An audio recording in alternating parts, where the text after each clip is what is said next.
Avez-vous envie d'avoir un peu plus de temps pour vous? Du temps pour du sport, pour des vacances, pour de l'amour, pour aller au cinéma, pour aller chercher vos enfants. Du temps vraiment pour vous. Est-ce que vous avez envie de maîtriser votre agenda professionnel? Est-ce que vous avez envie, par exemple, d'être à l'heure à vos rendez-vous, de choisir le temps, de savoir décider? Est-ce que vous avez envie aussi d'être dans le moment présent? Parce que le temps passe. Et la vraie vie, c'est maintenant. Bonjour, je suis Laurent de Rogloudre et créateur du site Je suis manager. Dans cette vidéo, je vais tenter de vous montrer qu'on peut maîtriser son temps. Et si vous ne me croyez pas, si vous pensez que c'est impossible de maîtriser son temps, je vais vous raconter quelques anecdotes. J'ai été salarié pendant près de 20 ans et un jour où je revenais d'Arabie Saoudite, un lundi après-midi, je dormais chez moi et soudain le téléphone sonne. C'est le patron de ma boîte qui m'appelle pour me dire « Laurent, tu dors ?» Je dis « Bah oui, je dors ». Il voulait en fait savoir ce qui s'était passé dans l'appel d'offres auquel j'avais participé, contribué en Arabie Saoudite. Et il a pris des informations, j'ai raccroché et il n'y a pas eu de conséquences. J'étais crevé parce qu'évidemment j'étais rentré très tard dans la nuit du dimanche au lundi. Un autre jour, j'ai un grand patron qui m'appelle en me disant « Laurent, tu es où ?» Et je lui dis « Mais t'as besoin de quoi ? Non mais dis-moi où tu es. » Je dis « Mais de quoi as-tu besoin ?» J'ai fait le disque rayé et j'ai répondu à sa question. Et après, c'était pas nécessaire qu'il sache où je suis, puisque l'important c'est que je lui amène la valeur qu'il me demandait. Je me souviens aussi d'un jour d'un appel à Singapour où mon interlocutrice me dit « But Laurent, you are the only French who is only on time, always on time. » Et elle me dit « T'es le seul Français qui est toujours à l'heure.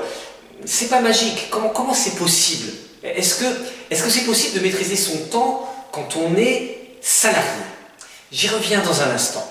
Alors depuis 2003, je suis entrepreneur et ce que je peux vous dire, c'est que ma meilleure année, le meilleur chiffre d'affaires que j'ai fait, c'est l'année où j'ai suivi une formation très intéressante sur l'intelligence collective. J'ai animé ma première BRE coaching dans le désert, j'ai passé 10 jours au Costa Rica, j'ai coécrit un livre, j'ai passé 3 semaines de vacances l'été et j'ai emmené à l'automne 2 semaines une partie de ma famille du côté de Boston pour accompagner une de nos filles qui allait en échange linguistique. Et puis j'ai eu Noël en famille aussi une semaine. Cette année-là était l'année de mon plus gros chiffre d'affaires. Donc en tant qu'entrepreneur, j'ai pas lié le fait de passer plus de temps au fait de développer mon chiffre d'affaires. Peut-être que vous allez me dire, oui, mais moi je suis une femme.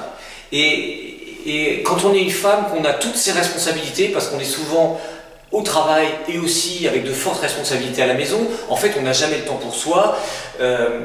La réalité, c'est peut-être que beaucoup de femmes n'ont pas eu la chance de connaître quelques fondamentaux de l'optimisation du temps. Et puis peut-être aussi, et ça fait partie de l'apprentissage pour optimiser son temps, qu'elles ont moins cette force que développent les hommes pour dire « Ah non, non, non, je ne peux pas faire ça parce que j'ai mon boulot ». Souvent les femmes vont quand même faire, si vous êtes une femme, vous me comprenez sans doute, vont quand même faire parce qu'elles se disent « c'est ma responsabilité ». Mais et quand on est une femme, est-ce que c'est possible de mieux maîtriser son temps? Alors qu'on soit salarié, qu'on soit entrepreneur, qu'on soit un homme ou une femme, c'est possible. Mais bien sûr, ça veut dire mettre en place un certain nombre de choses et c'est pas facile.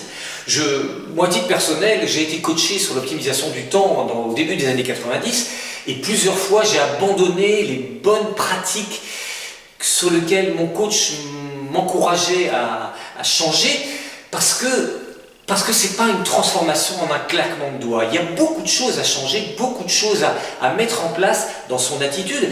Et comme Brel disait, je ne crois pas au talent, je crois à la sueur, je crois au travail.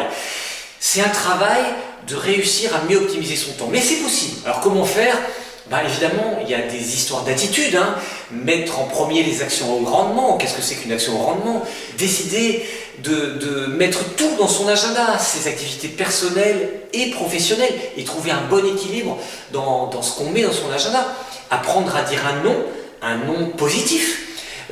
Distinguer ce que c'est qu'une priorité d'une urgence. Tout ça, c'est un travail de prise de conscience et de changement d'attitude, mise en place d'un certain nombre d'outils, des petits pas pour s'améliorer, des décisions à prendre, et c'est vraiment un état d'esprit. C'est un état d'esprit de maîtriser son temps, de maîtriser son agenda, et détrompez-vous, quand on maîtrise son agenda, on a beaucoup plus de place pour la fantaisie que quand on est sous la contrainte des autres.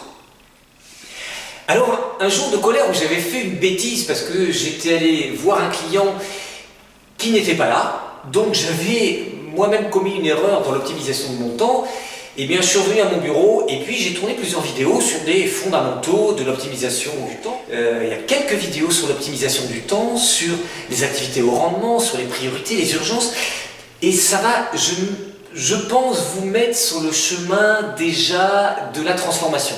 Alors évidemment, ces vidéos m'ont donné envie d'aller plus loin, vous allez voir, et j'espère que ça va vous donner quelques indices pour démarrer cette transformation intérieure qui est de dire, ou plutôt de ne pas dire, de ne plus dire « je n'ai pas le temps » et de transformer cette expression par « je prends le temps ». Allez regarder les vidéos, ça va vous donner quelques pistes. À très bientôt sur Je suis manager.